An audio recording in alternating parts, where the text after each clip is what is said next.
की जो बात है एकदम स्टैंड क्लियर है। देखिए, हमारा नेता आदरणीय राहुल गांधी जो बात कहते हैं ना, वो पत्थर की लकीर है। वो जो बोलते हैं वो होता है।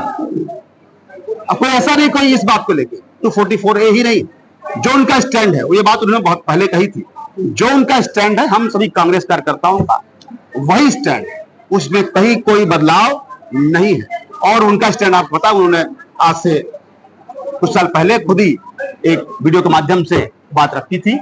तो जो नेता ने कहा है, राहुल जी ने कहा है, वही स्टैंड हम सभी कांग्रेस का करता है और इस कर्मी के लोगों का। लोकसभा में नेता प्रतिपक्ष जननायक राहुल गांधी जी ने अभी कुछ दिन पहले, 4-5 दिन पहले एक प्रेस वार्ता की थी कांग्रेस हेडक्वार्टर्स, और राहुल गांधी जी ने कहा कि चुनाव आयोग और बीजेपी की मिलीभगत से लोकतंत्र की चोरी की जा रही, और इसके लिए उन्होंने पूरे साक्ष्य के साथ आए थे। राहुल जी कोई ऐसी बात नहीं की जो बिना किसी एविडेंस के रही। राहुल जी ने जितनी बातें की थी, सारी बातों को उन्होंने एविडेंस के साथ रखा था। जैसे कि उन्होंने एक बात की कि एक छोटा सा रूम है, जिस रूम में मुश्किल से 2 लोग रह सकते हैं। ये बेंगलोर के एक साउथ लोकसभा थी, उसकी बात कर रहे हैं, और उसमें 80 वोटर्स का नाम था। सिर्फ 2 लोग रह सकते हैं मुश्किल से एक रूम में, और 80 वोटर्स का नाम था। राहुल जी ने एक बिल्डिंग का जिक्र किया महाराष्ट्र में, जिसमें पूरी बिल्डिंग मुश्किल से 80-90 लोग रह सकते हैं, लेकिन उसमें 4000 वोटर रजिस्टर्ड थे, 4000।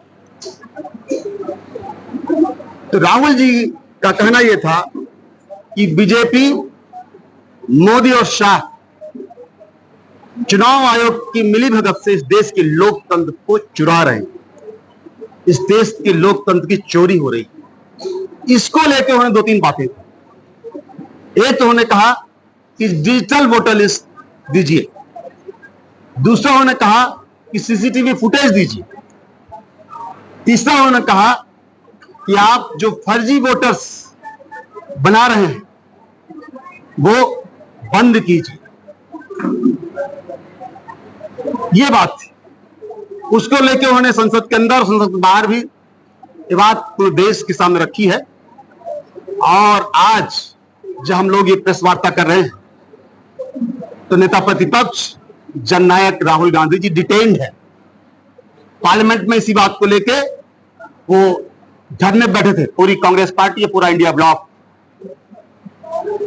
कि चुनाव आयोग और मोदी सरकार की मिलीभगत से जो इस देश का लोकतंत्र लूटा जा रहा है, उसके लिए एक व्हाइट पेपर इशू।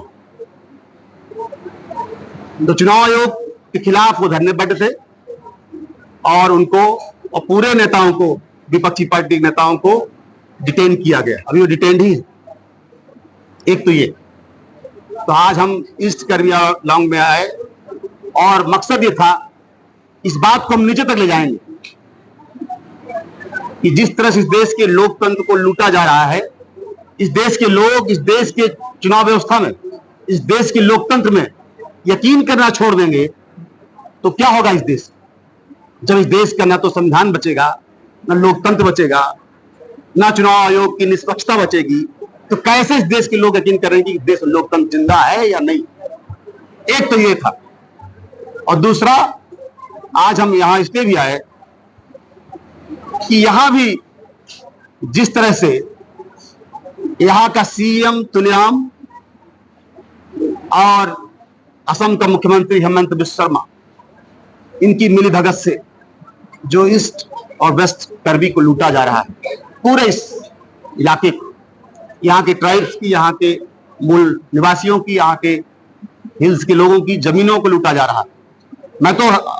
मुझे तो आश्चर्य हुआ जो आंकड़े हमारे पास हैं, और ये आंकड़े कोई हम नहीं कर रहे, ये आंकड़े सरकारी है। सरकारी आंकड़ों में यह है कि अदानी को सोलर प्रोजेक्ट के लिए 18,000 बीघा जमीन दी गई यहां पे। अदानी को ही थर्मल पावर प्लांट के लिए 6,000 बीघा जमीन दी गई। अंबानी को 13,000 बीघा जमीन दी गई है और गोदरेज और पतंजलि को 1,16,250 बीघा जमीन दी गई। सोचिए, मतलब लगभग 8,000 हेक्टेयर जमीन ईस्ट काबिलोंग में और लगभग 7,500 हेक्टेयर जमीन वेस्ट काबिलोंग में अदानी, अंबानी, गोदरेज और पतंजलि को दी गई है। मैं तो बड़ा हैरान हूं ये सोच के, देख के। यहाँ पे कोई मेरे नहीं है, यहाँ पे सरकारी है, ये कोई कांग्रेस पार्टी, और मैं नहीं कह रहा। मुझे तो बहुत तकलीफ हुई, बहुत ताज्जुब हुआ कि आज जो हो रहा है, जिस तरह से पूर्वांचल को लूटा जा रहा है, तो हिल्स के लोगों का क्या होगा, इनके बच्चों का भविष्य क्या होगा? ये तो कल बेघर हो जाएंगे, इनकी रोजी रोटी छिनेगी ही, ये बेघर हो जाएंगे। ये बड़ी तकलीफ की बात है और मैं इसमें एक मुझे लगता है कि आप सबके सामने जाना चाहिए।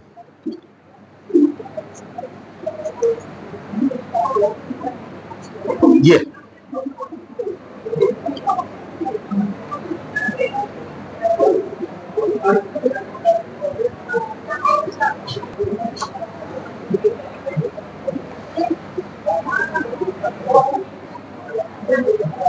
कि 2026 का जो विधानसभा का चुनाव है आसाम का, बीजेपी ने भी अपने सर्वे करा लिए हैं, हमने भी करा लिए। 2026 में ये तय है कि कांग्रेस पार्टी की सरकार बन रही है आसाम। ये मैं नहीं कह रहा हूं, उनके खुद के, बीजेपी के खुद के सर्वे करे। जिस तरह से हेमंत बिस्वा शर्मा ने पिछले 5 सालों में इस प्रदेश को लूटा है, सिंडिकेट राज चलाया है, जिस तरह से उन्होंने कोयले का, सुपारी का पूरा सिंडिकेट चलाया, जिस तरह से इनकी धर्मपत्नी ने जमीन का घोटाला किया है, तो पूरी प्रदेश की जनता इनके भ्रष्टाचार से, इनके अहंकार से त्रस्त है और बहुत नाराज है। तो बीजेपी को भी पता है और हेमंत बिस्वा शर्मा को भी पता है कि आने वाले टाइम में इनकी सरकार जा रही है और 2026 में कांग्रेस सरकार बनने। क्योंकि मैं कोई यहां नहीं, मैं तो ब्लॉक जा रहा हूं पूरे प्रदेश में। जिस तरह का उत्साह देखता हूं, न केवल कांग्रेस कार्यकर्ता हूं, आम वोटर्स में, आम जनता में उस उत्साह को देखते हुए हमने भी सर्वे कराया है, तय हो चुका है 26 में कांग्रेस सरकार बन रही है। और जैसा कि हमारे आदरणीय नेता राहुल जी ने कहा है कि 2026 में असम विधानसभा चुनाव के बाद यही मीडिया हेमंत बिस्वा शर्मा को जेल जाते हुए दिखाएगी। तो मैं तो ये कह रहा हूं कि ना सिर्फ हेमंत बिस्वा शर्मा को, मामा मामी और यहाँ के सीएम तुलियाम, तीनों को जेल जाते हुए यही मीडिया दिखाएगा। अभी अरे ये इसकी जमीन कैसे देंगे? ये तो 6 शेड्यूल का पार्ट है, ये तो 6 शेड्यूल का पार्ट है, हम कैसे देंगे? बिल्कुल भी नहीं। अरे वो मेघालय की बात मैं तो कह रहा हूं, इन्होंने अदानी, अंबानी, पतंजलि और गोदरेज को दे दिया। ये हमारे पास उसका पूरा सरकारी आंकड़ा है। ये तो पूरा लूट रहे हैं, पूरा हिल्स को पूरी तरह से निचोड़ रहे हैं। যিকোনো খবৰৰ বাবে যোগাযোগ কৰক 7099017330 লগতে 7099017110 নম্বৰত।